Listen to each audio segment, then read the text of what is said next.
para conciliar el sueño, irritabilidad, disminución de la concentración, episodios de palpitaciones y sudoración, aumento de 6 kilogramos en los últimos 4 meses. Refiere jornadas laborales de 24 a 36 horas continuas, alto nivel de responsabilidad y escaso tiempo de descanso. Consumo elevado de cafeína, entre 5 a 6 tazas al día, y niega antecedentes patológicos relevantes. En las últimas 3 semanas ha presentado cuadros repetidos de infecciones respiratorias, dispepsia y dolor epigástrico ocasional. En la exploración física, ¿cuáles materiales? Es 148,92 milímetros de mercurio, frecuencia cardíaca 96 latidos por minuto, índice de masa corporal 29 kilogramos, circunferencia abdominal aumentada, laboratorios, el corticol sérico matutino está elevado, la ASTH ligeramente elevada, glucosa en ayuno es de 118 y linfocitos en el límite inferior normal. Preguntas: ¿qué tipo de estresor está presente en este caso? ¿Es agudo o crónico? ¿Es físico, psicológico o mixto? ¿Cómo se explica la hipertensión del paciente? ¿Por qué presenta infecciones frecuentes? ¿En qué fase del síndrome general de adaptación se encuentra según el modelo? Ese autor está en su libro, ¿ya? Fase de alarma, fase de resistencia o fase de agotamiento. Ahí es fácil, se comió la comida, ¿ya? Fase de resistencia. Fases. Son las fases. Ya. ¿Quién se anima primero? No lo pongan en la chat.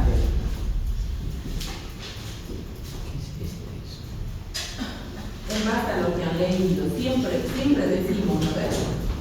Siempre decimos, ando muy estresado, tienes que tranquilizarte, te vas a enfermar, siempre dicen ese consejo, ¿sí o no? Siempre decimos ese consejo. Y aquí ya tienen, esta es su futura realidad para los que hagan residencia, ¿ya? Entonces eso, altas fases de café, bebidas energizantes no se beben, no deberían, pero beben. Muy poco sueño, que tiene la deuda de sueño increíble en la residencia médica, en el internado. ¿Qué más dice ahí?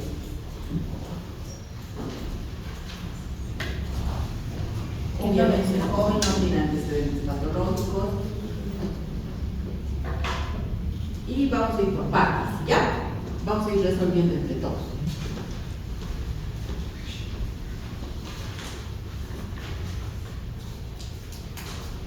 Vamos a ir primero porque consulta, ¿ya? Dice en las últimas 3 semanas ha presentado cuadros de infecciones respiratorias, ¿no ves? Ya empieza con infecciones respiratorias. ¿Qué más dice? ¿Ah? Aumento de peso en los 4 últimos meses. Ha subido de peso, abajo dice que aumentó la circunferencia abdominal. ¿Ya? Es importante porque vamos a ver un tema después de eso. ¿Qué más? Doctora, ¿qué es dispepsia? Eso, pregunta, dispepsia. ¿Alguien sabe qué es dispepsia? Ya. Es cuando comes algo y sienten que se queda ahí. ¿Ya? No te produce dolor, nada, te produce sensación de pesadez. Has comido al mediodía, son las 6 de la tarde y alguna vez te ha pasado, sigo teniendo el almuerzo. ¿Sí o no? Esa es dispepsia. ¿Ya? Cuando supongamos han pasado unas 5, 6 horas, 8 horas de que han comido y siguen sintiéndose como si hubiesen comido recién y una sensación de malestar. No es dolor, ¿ya? Pero es esa sensación de que el almuerzo sigue ahí y me cae pesado, ¿ya? Esa es la dispepsia. Entonces, y vamos a ver por qué pasa eso. supongamos que ustedes han almorzado y son las 6 de la tarde o 7 de la noche, no quieren cenar porque siguen teniendo el almuerzo ahí. Esa es dispepsia, ¿ya? ¿Qué más dice? Tiene dispepsia, dolor en el epigastrio ocasional. ¿Y cómo está la presión arterial?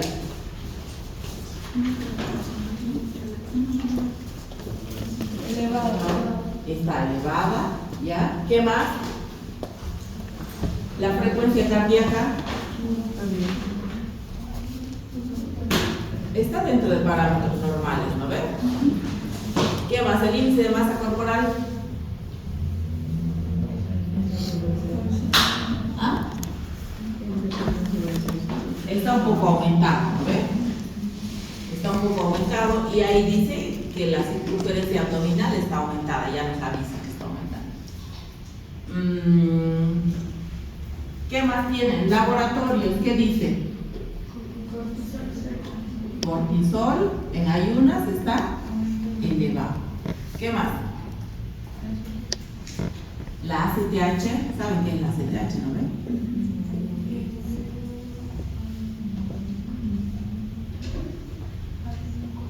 La adenocorticotropina, ¿no ven?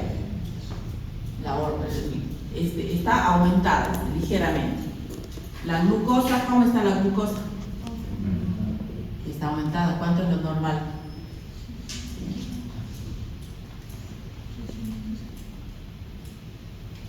Y en el hemograma dice, los linfocitos están en el límite inferior, ¿ya? Ahora pregunta, en base a lo que has leído, ¿qué tipo de estrés tendrá ella? Es residente, joven, duerme poco, toma mucho café, tiene mucha responsabilidad. ¿Qué es estrés? Tiene un estrés psicológico. ¿Qué más? Predominantemente psicológico, Pero también físico. pero también tiene físico, ¿ya? Tiene sobrecarga laboral y tiene un estrés también del medio. ¿Ustedes creen que las visitas son agradables en el hospital? Las visitas médicas, ¿ya han ido a alguna visita médica? ¿No? Ya. No son nada agradables dependiendo de tu humor, de jefe o los jefes. Te hacen pasar o peor o desastrosa. Buena, rara vez. ¿Ya? Entonces, tiene un estrés mixto, ¿ya? Predominantemente psicológico, también físico, ambiental, en medio del que se está desenvolviendo, no está durmiendo, ¿ya? Y dice, ¿qué más? ¿Qué más les llama la atención ahí? El aumento de peso. El aumento de peso, el estrés, van a ver cómo hace, vamos a llevar un capítulo que es dislipidemias y ahí vamos a ver cómo, porque el estrés va a hacer que acumule grasa en la grasa visceral, ¿ya? Entonces, ¿qué más tiene? Dice, toma 5 a 6 tazas de café. ¿Quién tiene idea? Todos tomamos café. Levante la mano, ¿quién no toma café? Muy bien, no toman todavía. Todo estudiante de medicina, todo médico toma café. ¿El café es malo? Es excelente. Algunas personas tienen contraindicaciones, algunas. ¿Quiénes? Estos pacientes estresados. Porque ¿qué produce el café? La cafeína. Se despierta, estimula, se mantiene activo. ¿Qué más? Algunos les produce diarrea. Eso depende del café. De todo porque no está descrito dentro de los efectos de la cafeína. ¿Ya?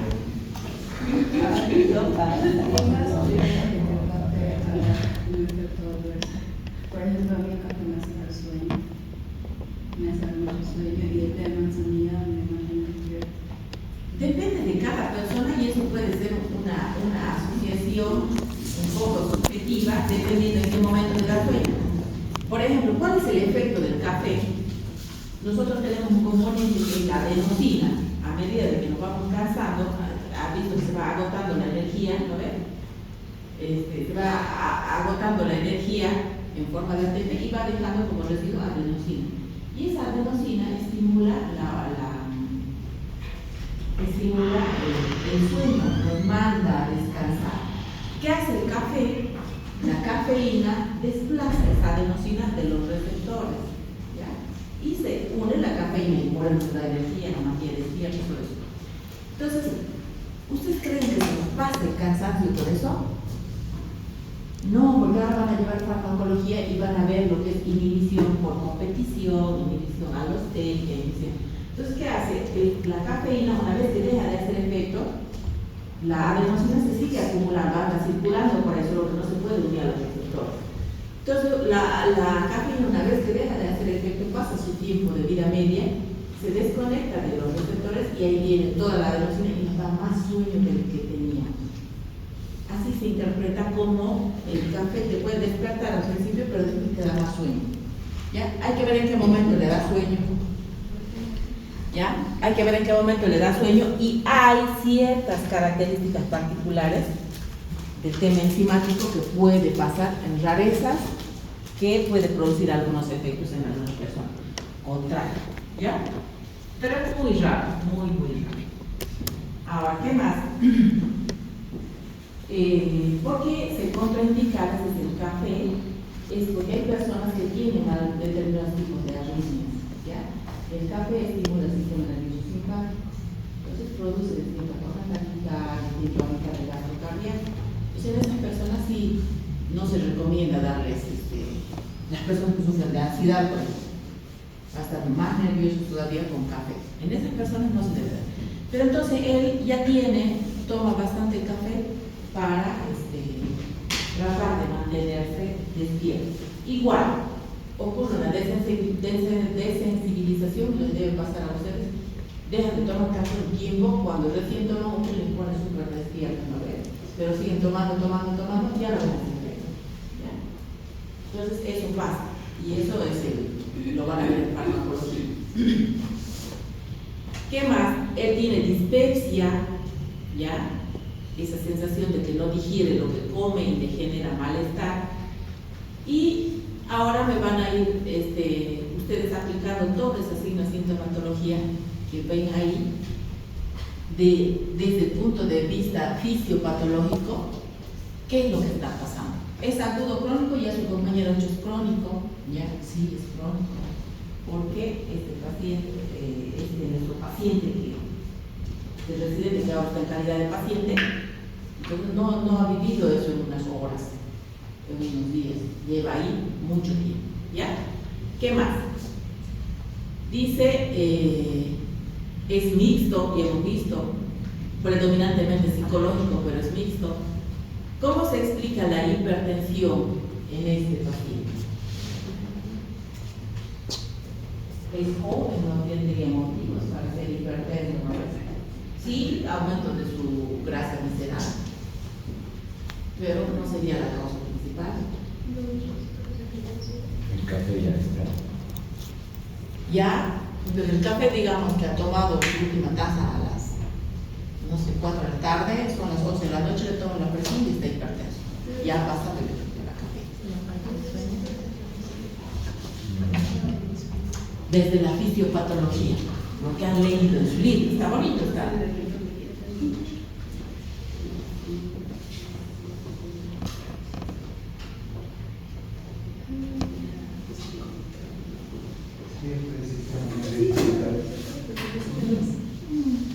Atiendan, escuchen. Para la cafeína y el estrés constante, ¿no? Genera una activación, o sea, está en constante estrés, todo eso. Exacto, muy bien. Tiene mucho que ver con el sistema nervioso simpático. ¿Qué Los más? receptores de hipoxina, dijo usted cuando estábamos hablando del café, que tipo los reciben la molécula del café, y si lo están recibiendo cada rato, estos tienden como que empezar como una hipertrofia y a hacer como fibrosis, básicamente lo que podría derivar a su hipertensión. No, pobrecito, ya no está tan mal. Puede Eso puede producir el estrés a la larga, sí, pero eso lo va a producir en los 60 años, no a esa edad. ¿Ya? Puede pasar eso, puede pasar, pero muy más a largo plazo. Podría ser por el eje hipotalámico hipofisérico, Excelente. ¿Ya? porque como Si yo el cuerpo sumo, está ajá. en alerta, o sea, su cuerpo ahorita está en estrés, entonces él está en alerta. Entonces ese eje está encendido y eleva, era una hormona que mandaba a la hipófisis o algo así, al hipotálamo que activaba otra glándula suprarrenal, activaba el cortisol, entonces por eso se eleva el cortisol. Tomen en cuenta todo lo que les presenta aquí en el caso clínico. Aquí les está dando una señal para eso, ¿ya? Lo que dice su compañero, si yo sumo a que estoy activando el sistema nervioso simpático cada vez, porque cada vez que me llaman como residente, yo en los zapatos de este paciente, cada vez que me llaman de emergencia para que vaya a ver un paciente, me sube el cortisol porque no sé con qué me voy a encontrar. Cada vez que mi jefe me llama o me hace llamar, igual me sube el cortisol porque no sé qué he hecho ahora, ¿ya? O qué es lo que no he hecho ahora. ¿Qué más? Y lo que dice su compañera, ahorita vamos a entender, de que se activa ese eje hipotálamo, hipófiso, Hipotálamo hipoficial. eso tienen que dominar, suprarrenal, ¿ya? Eso tienen que dominar porque eso han visto en fisiología, ¿no ves? ¿Cuántos ejes tenemos? Ese es uno. ¿Cuál sería otro? Ya tengo uno, hipotálamo, hipófisis, suprarrenal. ¿Otro?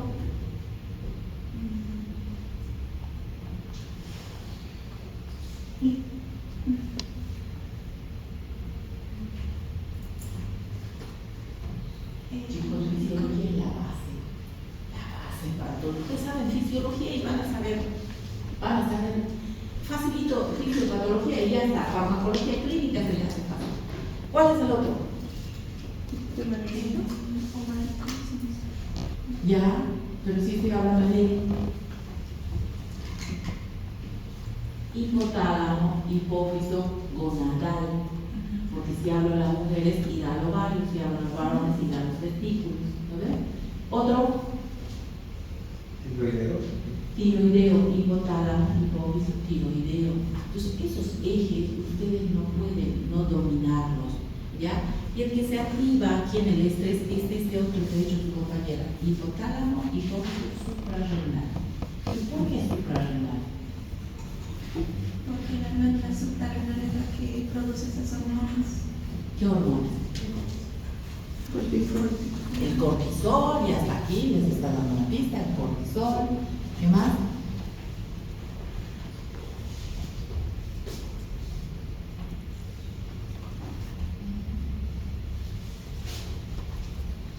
Si yo sumo el cortisol más la aldosterona, ¿ya? Voy a tener un paciente hipertenso. ¿Listo? Ya.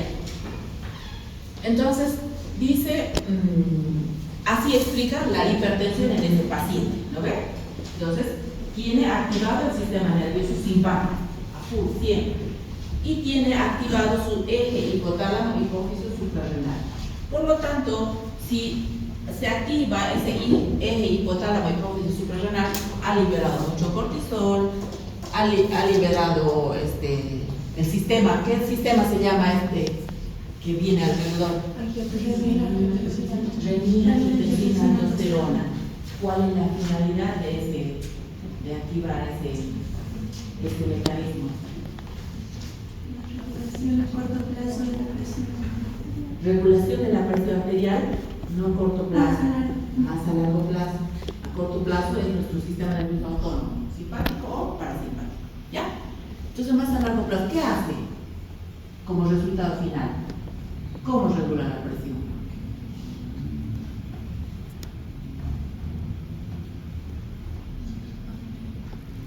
¿Dónde actúa? En los riñones. ¿Qué hace? Chicos,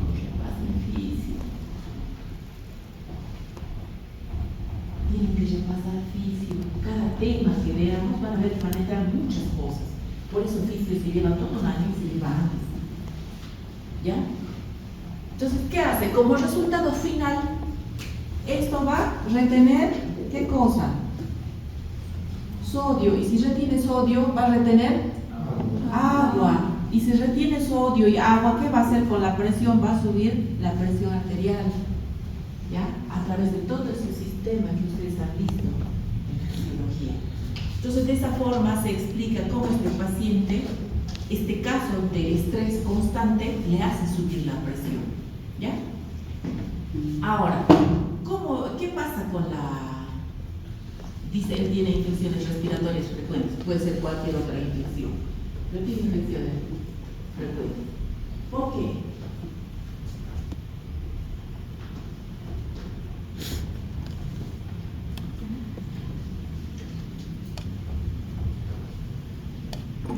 ¿Por qué tendrá infecciones frecuentes?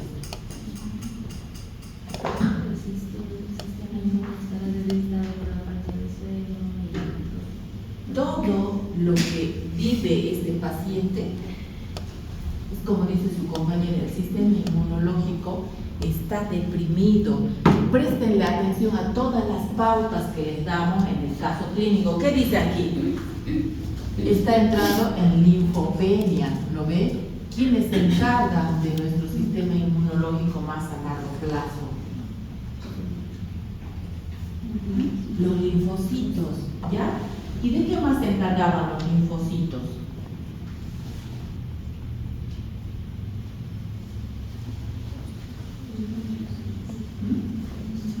Que está relacionado con la clase que hemos visto, la anterior o la otra.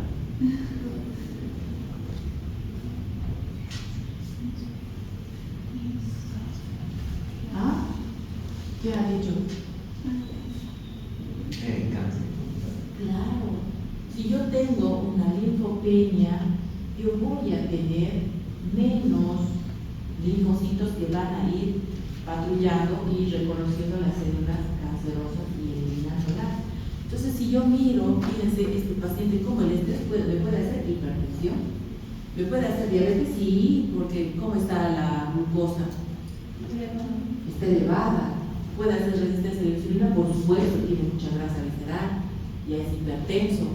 Y puede hacer desarrollar múltiples infecciones y además puede hacer desarrollar a la larga algún tipo de cáncer. ¿Ya? Entonces, ¿en qué periodo estará? Eso está netamente práctico del libro. ¿En qué periodo estará? ¿Qué fases tiene el estrés?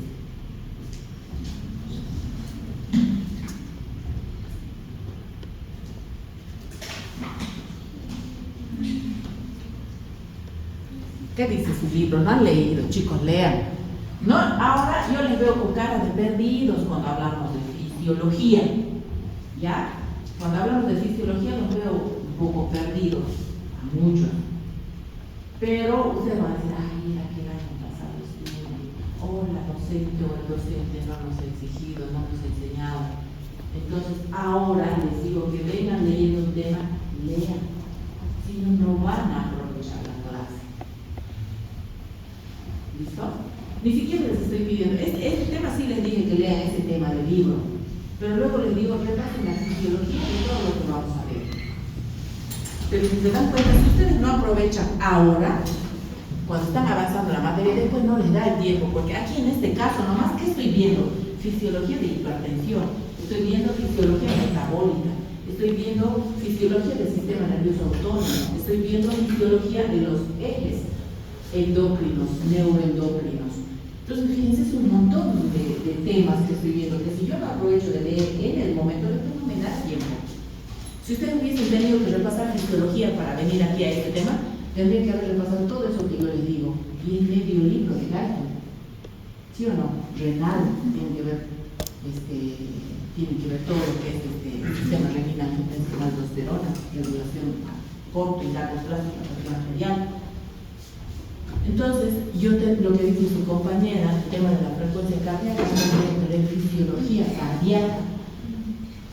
Y va a pasar lo mismo con fisiopatología que ustedes no van leyendo ahora. Entonces, ¿qué fases? ¿Cuántas fases hay? Tres. Tres. ¿En qué fase estará él? ¿Cuáles son primero?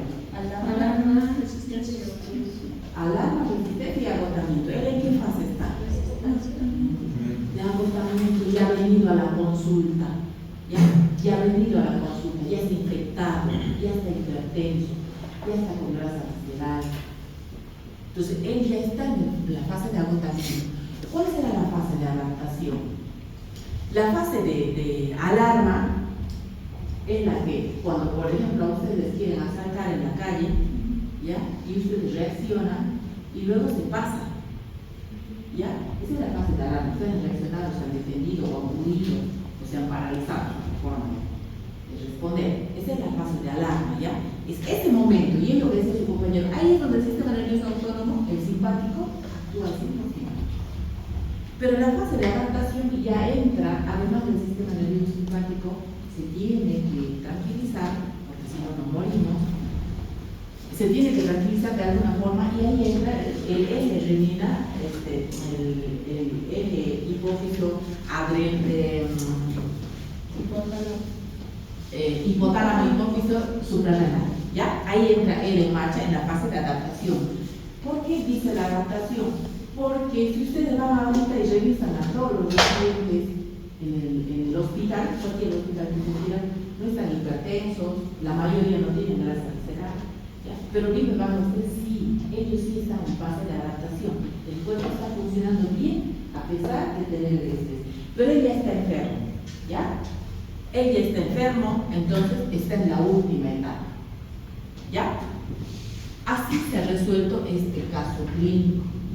Yo cuando les dé en el examen, aquí como lo resolvemos en la clase, les puse más preguntas, pero cuando les dé en el examen, les voy a poner 3 o máximo 4 preguntas, ¿ya? Pero esa pregunta vale muchos puntos.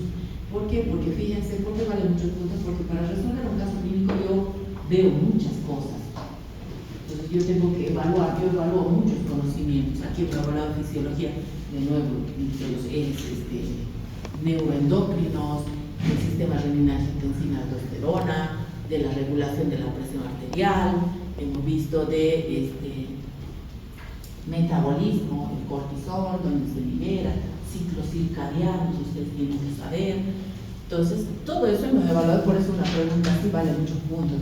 Pero ¿por qué es importante esto? Porque si ustedes saben resolver esto, no se van a olvidar nunca de lo que han aprendido, ¿ya? Entonces, por eso enfocamos el aprendizaje de esta forma. Entonces, ahora vamos a ver la teoría del porqué de todo esto, ¿ya? Entonces, para que ocurra el estrés, tiene que haber una alteración de la homeostasis. Ustedes ya saben qué es la homeostasis, ¿no ven? Vamos a tener nosotros factores que van a alterar esa homeostasis. Pero pone como ejemplo el libro, pone como ejemplo que nosotros cada vez estamos más cómodos, ¿no? Vive un clima frío, me pongo aire acondicionado, no quiero sentir frío, no quiero sentir calor, no quiero salir caminando a comprarme la comida, pido por delivery, ¿ya?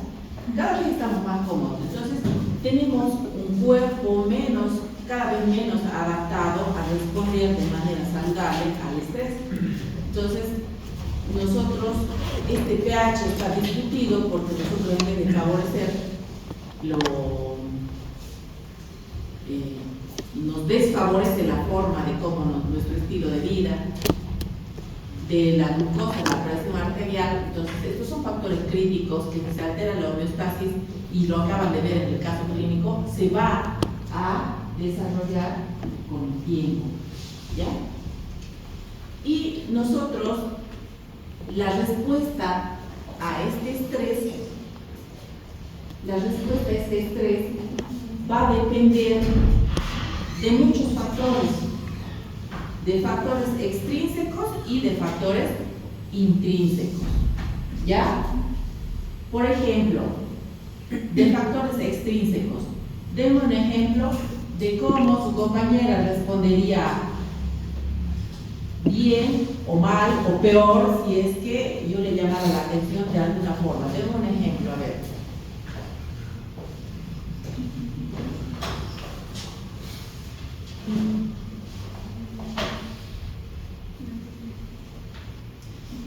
El factor extrínsecos es el medio, ¿ya? Es el medio. Si yo a ella le llamo la atención delante de todo, le hago pasar vergüenza, la humillo, a ella le va a afectar mucho más. Va a generar alteraciones mucho más graves que si yo le hiciera quedar y hablo con ella y nadie escuchar, ¿ya? Entonces, esos son los factores extrínsecos, de cómo se siente juzgada, observada. ¿Listo? Esos son los factores extrínsecos. Ahora los factores intrínsecos. Hay factores intrínsecos. Por ejemplo, si yo me gano la lotería en $50,000, 10,000 igual a todos ganarse en la lotería, tampoco hace feliz, ¿no? Y vuelvo a mi casa,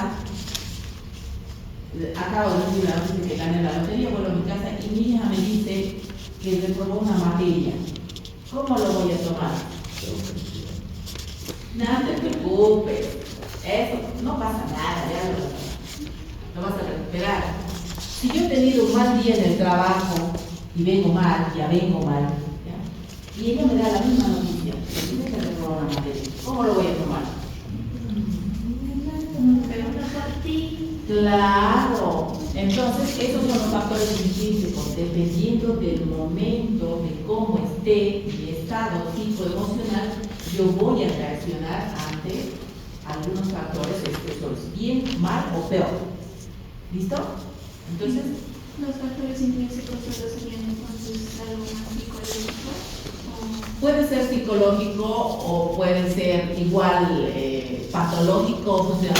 Por ejemplo, yo tengo pacientes que tienen fibromialgia. ¿Han escuchado hablar de la fibromialgia?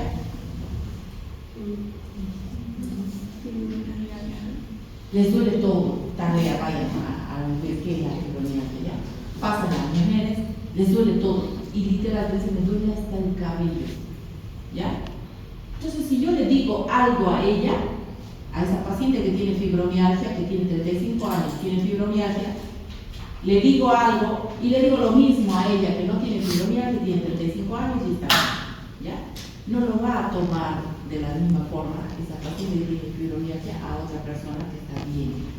Entonces, o un paciente oncológico, por ejemplo, ¿ya?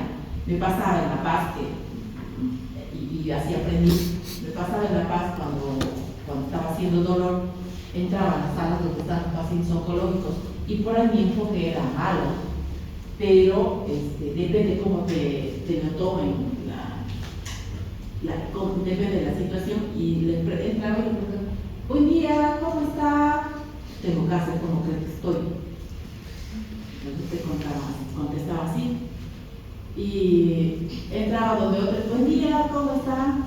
Un poco mejor, María, gracias. Entonces depende de cada persona. Y ahí, ¿qué tenía que hacer yo? Yo tenía que encontrar una forma de preguntar que no se sientan aludidos o heridos, ¿ya? Porque el que te contestaba, tengo cáncer, ¿cómo crees que estoy? Piensan que la pregunta que le haces, ¿cómo está? Te estás burlando, ¿ya? Entonces entraba y preguntaba, buen día, ¿cómo estuvo de dolor anoche? Es un poco más dirigida la pregunta, es como nosotros nos tenemos que acordar. Y la respuesta al estrés va a depender de cómo yo lo tome, ¿ya? Y esos son los factores intrínsecos. Yo les digo a los pacientes, por ejemplo, una señora me dice, mi yerno me hace renegar, no sé qué, se me sube la presión, el azúcar. Le digo, su yerno ni se molesta en que a usted le sube la presión, el azúcar, todo eso. ¿Y lo ha cambiado todo este tiempo que ha renegado con él?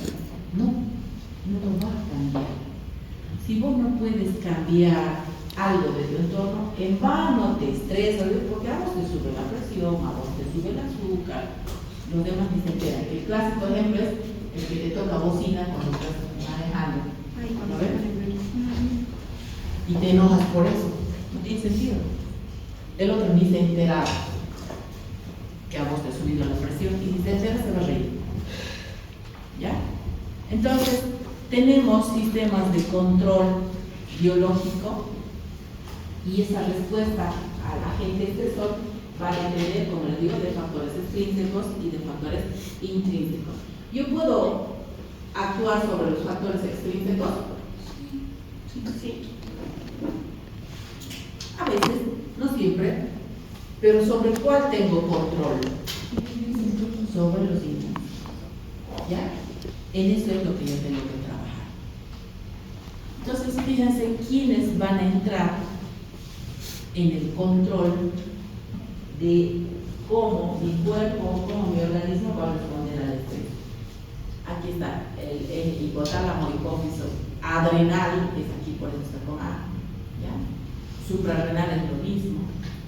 Entonces, ¿a través de qué? La liberación de cortisol, y este cortisol que tendemos a demonizarlo, que está relacionado con el estrés y que nos enferma, no es malo. ¿Lo necesitamos? Sí. Si nosotros no tenemos cortisol, lo tenemos que ingerir, morimos si no tenemos cortisol. Necesitamos el cortisol. Pero todo en exceso nos va a enfermar. El sistema nervioso autónomo, ¿listo? Es el que controla en la primera fase, es el que va a controlar mi respuesta al estrés. Y vamos a ver ahorita en el cuadro de su libro, ustedes tienen que prestar atención a todo, de cómo este sistema nervioso autónomo va a producir toda la clínica que hemos visto en el paciente. El sistema inmunológico al principio se activa, pero después se inmunodeprime porque el cortisol, ¿qué es? ¿El cortisol qué es? ¿Ya? ¿Pero de qué tipo? Hablando bioquímicamente. Es un corticoide, ¿ya? Es un corticoide. ¿Han escuchado hablar ustedes a los que tienen artritis y les dan corticoides? ¿Qué les pasa? Se lematiza. ¿Por qué? Porque retiene agua, ¿ya? Retiene sodio, se lematiza. Primero tiene cara de luna llena, hace el síndrome de Cushing. ¿Qué más?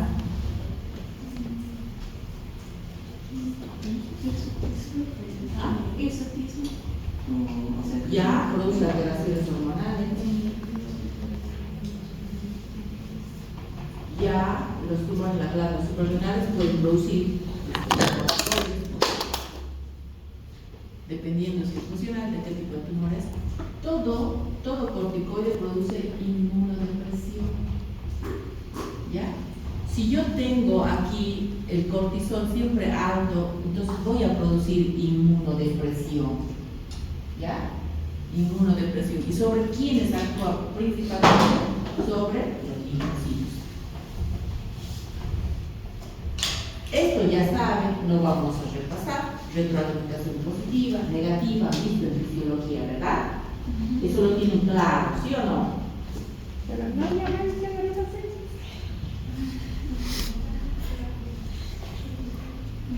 ¿Cómo es? ¿No les molesta si repasamos?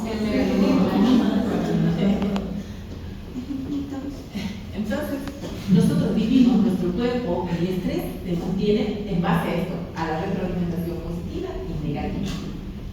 Nosotros tenemos retroalimentación negativa la mayor parte en la fisiología de nuestro cuerpo. ¿Ya? ¿Por qué? Porque todo si se produce en exageración nos enferma. Y esa es la retroalimentación positiva. Significa que la retroalimentación negativa es que se produce una función y yo voy a tener otra que va a contrarrestar esta. Y el ejemplo es aquí la glucosa. ¿Ya? Si sube la glucosa, ¿quién funciona? ¿Ya? ¿Qué hace la insulina?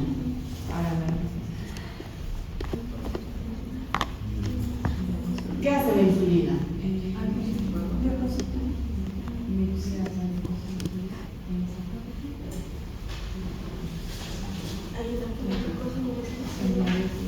Ayuda a que la glucosa ingrese a la célula, porque de nuevo, si voy midiendo todo lo que yo mido, yo puedo medir glucosa, a ver dónde la mido.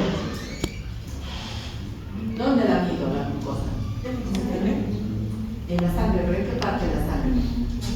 En el plasma.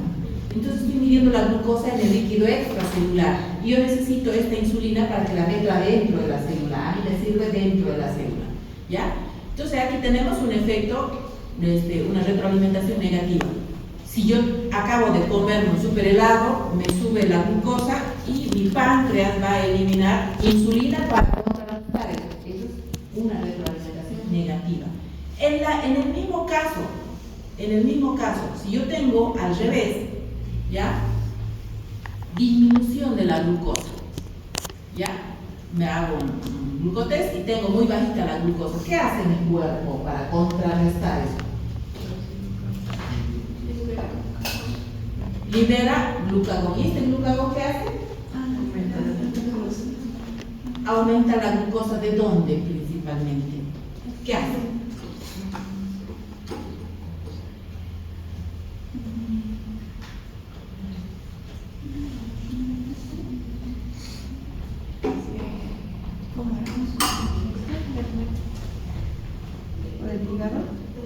Del hígado, ¿de dónde más? Del músculo, del hígado y el músculo. Entonces de ahí va a liberar la glucosa que está seguro en forma de glucógeno almacenado, ¿no ven? Entonces por eso es que dice tener masa muscular siempre favorece a que la insulina tiene donde guardar esa glucosa excelente y no la manda a la grasa. Pero si no tengo masa muscular, entonces se viene a la grasita, ¿ya?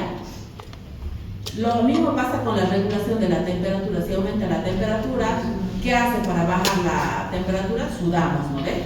Esa sudoración hace, evapora el calor y nos baja la temperatura.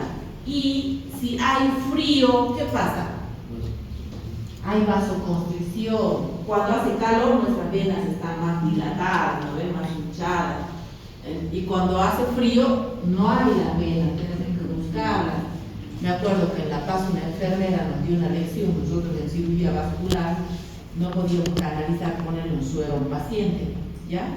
No hemos podido, se ha suspendido la cirugía por eso, porque el cirujano vascular intentó ponerle una vía central, ha hecho hematoma, intentó ponerle una vía central, ha hecho hematoma, lo hemos suspendido, como 3 anestesiólogos intentando buscar bien. Le hemos suspendido la cirugía, le hemos llevado a su cama, que ha hecho la enfermera, lo ha abrigado bien, le ha puesto suelitos calientes y ya. ¿Ya? Entonces, de esa forma, la retroalimentación negativa mantiene nuestra fisiología bien. Ahora, ustedes díganme la retroalimentación positiva, ¿dónde entra? Si la retroalimentación negativa es que yo tengo una determinada función y voy a tener otra función que va a contrarrestar eso. ¿En el parto? Uno es en el parto, excelente. ¿Qué ocurre con el parto? Las contracciones. Las contracciones uterinas, ¿no ve? ¿Quién entra ahí? ¿Quién juega un papel importante en una hormona importante? La oxitocina. ¿Ya? Entonces, ¿qué hace? Supongamos en el mismo ejemplo, es el típico ejemplo que ponen los libros, el del parto, ¿ya?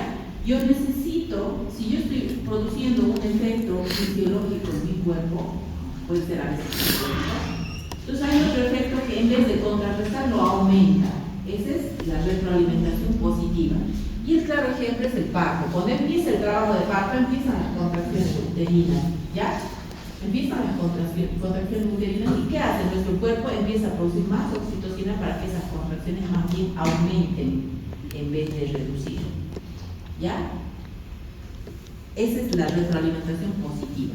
Es algo que son muy pocas cosas que tienen retroalimentación positiva en nuestro cuerpo. ¿Por qué? Porque si eso pasa, puede ir en contra de nuestra salud. Lo que más funciona en nuestro cuerpo es a través de la retroalimentación negativa. ¿Ya? Ahí tienen la positiva. Y tiene como ejemplo, seguro por acá debe estar el trabajo de parto y la coagulación. ¿Ya? La coagulación. Entonces, porque les decía que si nosotros tenemos un flujo turbulento, porque yo tengo aterosclerosis, vienen las plaquetitas, interpretan como una lesión, Y esas plaquetas con retroalimentación positiva hacen que el coágulo sea cada vez más grande, que la fibrina actúe y que ese coágulo sea más sólido. Ahí entra la retroalimentación positiva, ¿ya? Entonces, ¿cuál es la importancia de que nuestro cuerpo sepa manejar el estrés y que nosotros conozcamos la fisiopatología y que sepamos que si nosotros no ayudamos a nuestro cuerpo a controlar el estrés, vamos a terminar enfermándose, ¿ya? Es importante para la supervivencia celular. Nosotros, nuestro cuerpo, habíamos visto en el primer tema que nos vamos a adaptar primero, ¿ya? Cuando ya nuestro cuerpo se vence y ya este equilibrio que debería estar para mantener la homeostasis empieza a desaparecer, entonces nosotros vamos a manifestar enfermedades. Ahí tienen las fases que tienen en su libro. Alarma, ejemplo, es el típico de que nos quieren robar, todo eso. Ahora, si nos quieren robar, nos amenazan, nos hieren con un cuchillo y todo eso, nos puede dejar con estrés postraumático si está también en su libro, ¿ya? Entonces luego va a haber una fase de resistencia donde cambiamos muchas cosas nosotros a través de la retroalimentación positiva y negativa principalmente, pero no manifestamos enfermedades. Y la fase de agotamiento es la que estaba nuestro paciente, donde ya está de médico a paciente. ¿Listo? Entonces ya es la fase de agotamiento, nosotros vamos a tener ya aquí manifestaciones clínicas. Aquí tienen el eje y la respuesta de por qué el paciente tiene una hipertensión, que ustedes ya tienen una idea. Fíjense, nosotros aquí en el hipotálamo, en el sistema nervioso central, podemos desencadenar estrés solo con imaginarnos cosas. Sí. Y ahí entran los pacientes, no solo los pacientes psiquiátricos, entran pacientes normales que tienen pensamientos rumiantes. Yo siempre les pongo el ejemplo a mis pacientes de que si son mamás o son papás, de que piensen si algo le pasa a su hijo, ¿qué harían? Siempre terminan llorando, ¿ya? Y si le miden el cortisol, seguro está alto, si le miden la presión arterial, seguro está alto. Obvio que tiene taquicardia. ¿Por qué? Porque el cerebro no sabe distinguir algo real de lo imaginario, ¿ya? Entonces yo puedo enfermarme solo con pensar, claro que puedo enfermar.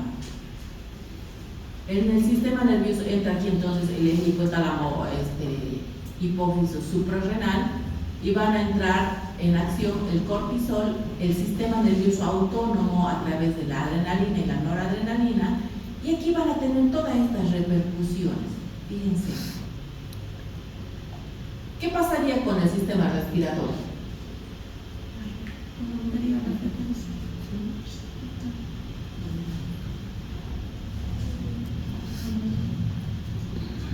En la fase aguda, todo esto es más en la fase aguda, luego vamos a ver. ¿Qué pasaría con el sistema respiratorio?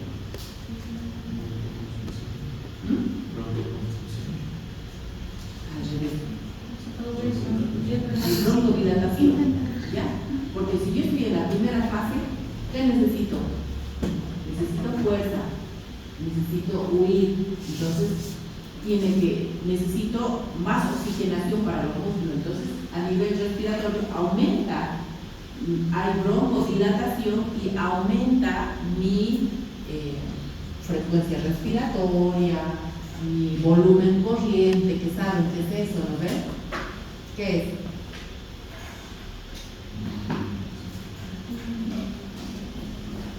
La cantidad de aire que respiramos.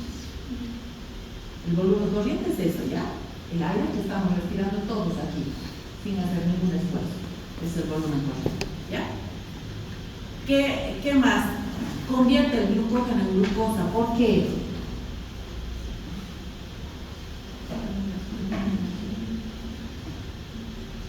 ¿Más energía? ¿Energía? Para energía. Entonces, el glucógeno que yo tengo depositado en el hígado, en los músculos, lo va a sacar a la circulación y va a convertirlo en glucosa. Por lo tanto, el efecto final va a ser que aumenta la glucosa, la glucemia, ¿no ve? Aumento de la presión sanguínea por el efecto de la adrenalina y todo el sistema nervioso autónomo. Va a haber vasoconstricción. ¿Y qué pasa? ¿Por qué, cómo ven esta pupila aquí? Dilatada. ¿Por qué se dilatará la pupila?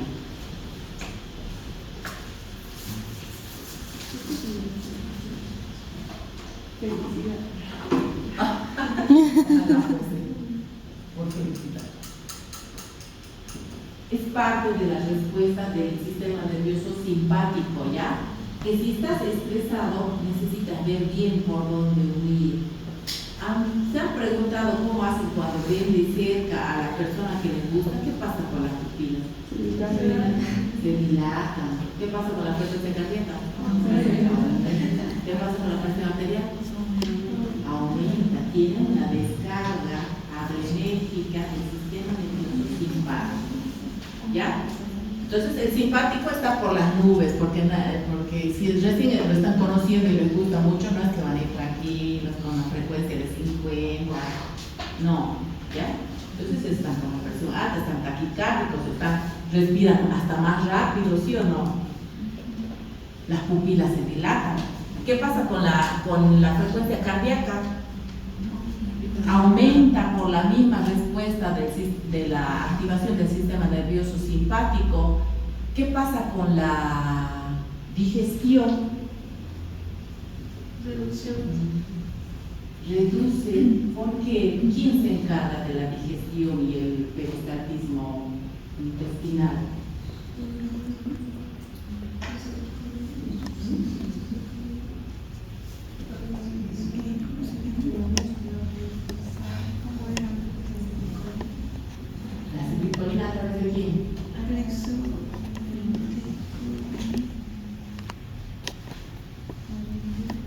Del parasimpático. Si yo tengo el simpático por las nubes, el parasimpático está anulado. Entonces, ¿estaré pensando en comer, en digerir en el momento que estoy escapando de este delincuente? No. ¿Estaré pensando en reproducirme? No. ¿No ve? Entonces, por eso es que el estrés produce disfunción eréctil, produce alteraciones en la producción de espermatozoides, en las mujeres disminución de la libido, alteración del ciclo menstrual. Todo es el estrés crónico. Entonces aquí tienen la explicación de por qué ese paciente, su paciente de esta clase, tiene dispepsia. ¿Ya? Por eso la comida sigue ahí después de horas que ha comido. ¿Por qué? Porque el intestino, todo el tubo digestivo está paralizado porque tiene el simpático por las nubes y el parasimpático anulado. Si ustedes tienen un estrés fuerte, han renegado, lo que sea, y van a comer, dicen, no voy a comer porque me va a caer mal. ¿Sí o no? ¿Alguna vez han dicho eso? Y asumen, ¿no ve? Que les va a caer mal. Pero esta es la explicación de por qué les pasa eso. ¿Ya? ¿Qué? Eso no hay en el libro. Ahorita van a ver, les garantizo que hay en el libro y ahorita se lo voy a poner. ¿Ya? Entonces, fíjense, activa este eje, de nuevo lo mismo, activa el sistema nervioso simpático, hay depresión del sistema inmunológico, disminuye la capacidad para contrarrestar las infecciones bacterianas, virales, todo lo que sea, y al final va a producir ese es de su libro y no me van a decir que no hay lo que acabamos de ver. Fíjense que dice la noradrenalina, la adrenalina a través en este núcleo que está en el sistema nervioso central se produce mucho más. ¿Y qué hace esta liberación de estas catecolaminas? Disminuye la liberación de insulina para mantener la glucosa alta, porque se acuerdan que la función de la insulina era bajar la glucosa plasmática, y se intensifica más bien la liberación del glucagón porque necesitamos movilizar glucosa desde el hígado, habíamos visto, ¿no ven? Hay aumento de la glucólisis, glucogenogénesis. ¿Qué es la glucogenogénesis?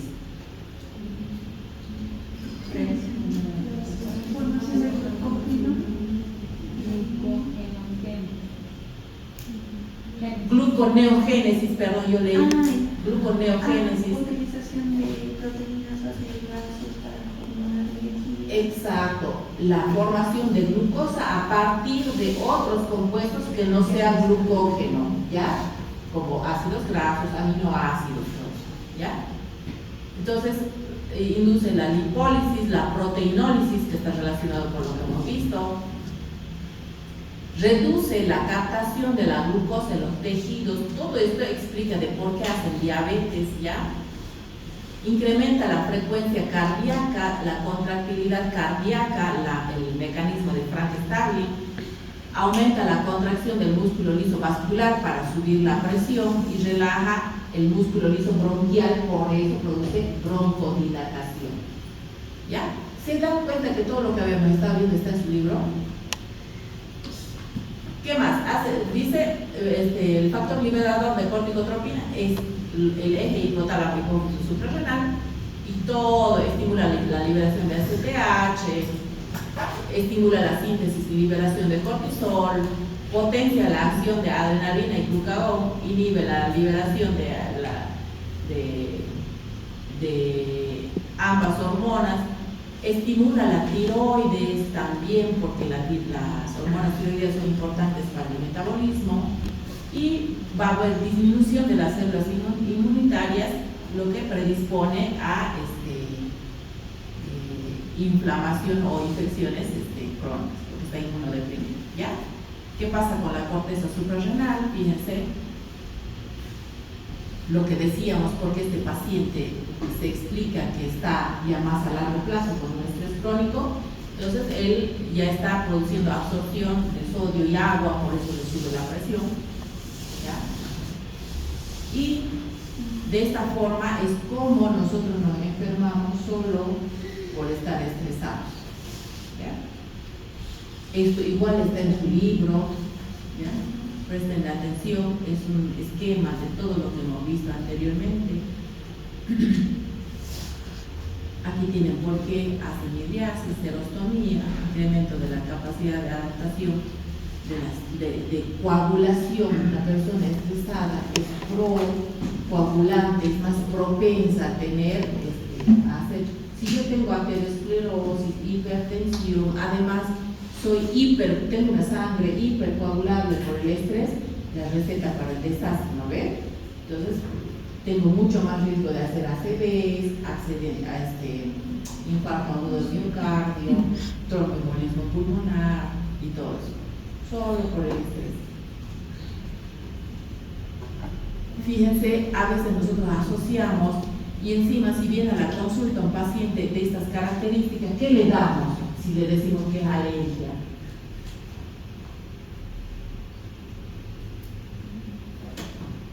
¿Qué le damos?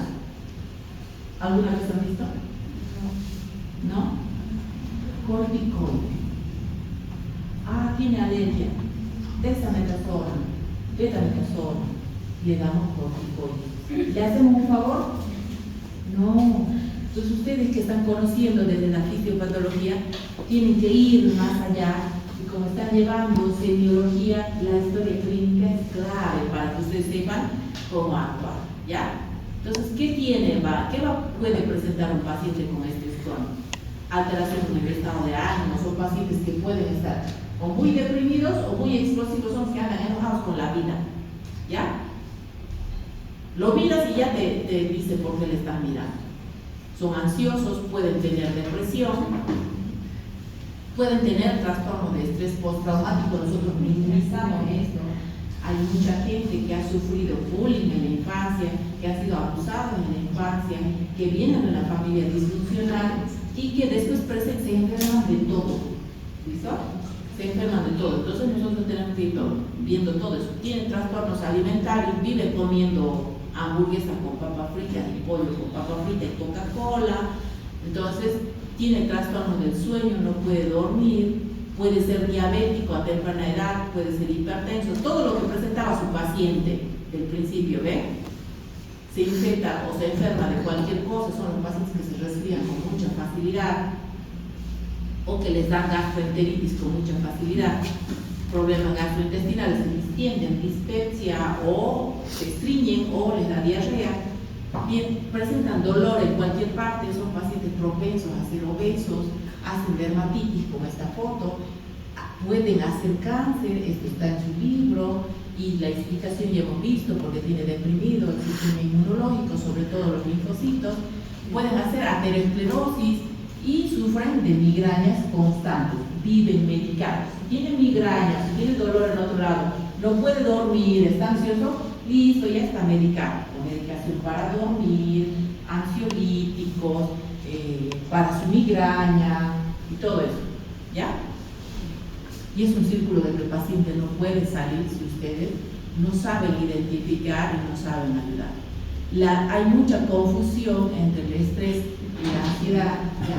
La ansiedad es parte del estrés, es una parte del estrés, y aquí tienen la diferencia de cómo pueden ustedes saber si este paciente solo está teniendo la crisis de ansiedad o es un paciente que vive con estrés crónico, ¿ya? En su libro me gusta mucho que te enseña cómo manejar de manera no farmacológica el estrés, ¿ya? Porque el estrés, fácil fuese para nosotros los médicos si hubiese una píldora para el estrés. ¿Hay o no hay? ¿Qué creen ustedes? ¿Ah? ¿Hay? ¿Qué se les ocurre que puede ser? Para la ansiedad. Para la ansiedad, y la ansiedad es parte del estrés. Ahora, ¿cuál es la pregunta? A muchos de nuestros pacientes prefieren que les den la pastilla y les solucionen el problema, porque fíjense, todo lo demás, a él no le gusta hacer todo esto, ¿ya? No le gusta hacer, por ejemplo, yoga, porque te enseñan a respirar, piensan que es una tontería. Le dices que revise su mente, qué está pasando, está diciendo que estoy loco, ¿ya? Le dices que vaya a hacer ejercicio, no quiere, no le gusta o no tiene tiempo, siempre dicen lo mismo, ¿ya? Te dice, le dices cómo está su vida psicoemocional, sienten que los estás invadiendo. Si le dijeras que tiene que darse un tiempo para relajarse, al relajar, ¿qué es lo que estoy buscando yo?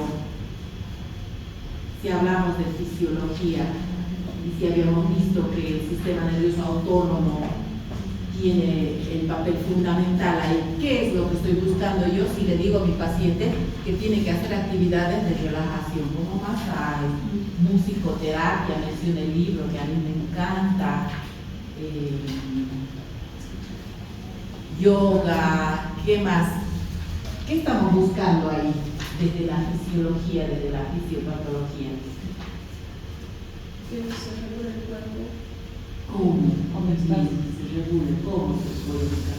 Digamos, Dejar de sobreestimular el sistema nervioso. Dejar de parar con la causa que me está empezando de estimularlo ya. ¿Qué más? hay el ejemplo del mismo tipo de relajación tipo por yoga, que sería de empezar a educar al músculo que se contraiga de forma calmada y que se relaje de la misma forma, para que el tipo no reaccione involuntariamente o voluntariamente de formas extrínsecas. Claro, porque el pobre músculo tiene la culpa, no tiene la culpa, porque el músculo obedece órdenes, ¿no ves? Y obedece órdenes del sistema nervioso, de mi cerebro, de lo que yo estoy pensando, ¿sí o no? Entonces, ¿qué estoy buscando? Yo con todo esto, con todo lo que busca el libro, lo que nos dice el libro y todas las medidas no farmacológicas que yo les digo a mi paciente que haga, estoy buscando mejorar el sistema nervioso parasimpático, porque el simpático ya lo tengo disparado. La única forma de reducir de manera fisiológica ese simpático es que yo pueda mejorar el parasimpático, ¿ya? Y todas estas medidas, todas estas, van dirigidas, la psicoterapia, el masaje, la relajación, el yoga, la respiración, meditación, todo lo que ustedes quieran, va orientado a que yo pueda mejorar mi parasimpático. ¿Listo? ¿Tienen conclusiones? Entonces, la retroalimentación positiva o negativa yo la puedo manejar a través de la terapia no farmacológica y contestando a sus compañeros que decían que hay tabletas que se dan para el estrés o la ansiedad. Adivinen cuál es el efecto de esas tabletas. Supongamos que tiene 40 años la persona que yo le doy esa tableta. ¿Por cuánto tiempo le voy a dar?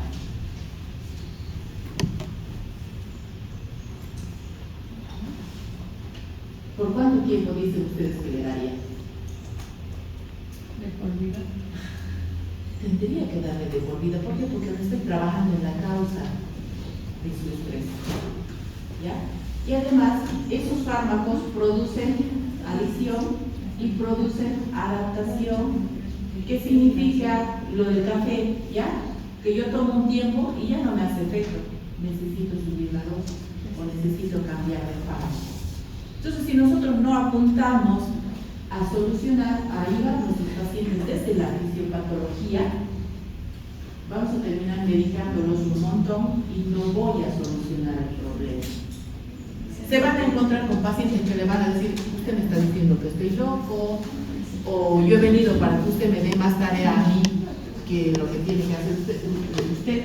Siempre van a tener pacientes que quieren eso, quieren que le dé una pastilla o una ampolla que le solucione todos sus problemas. Y eso no hay. ¿Ya? Bien, ahí vamos a quedar. El tema para la siguiente clase. ¿Cuál sería el tema de la siguiente clase? El tema de la siguiente clase no me he fijado. Equilibrio ácido base. Equilibrio ácido base. Ya. Gracias.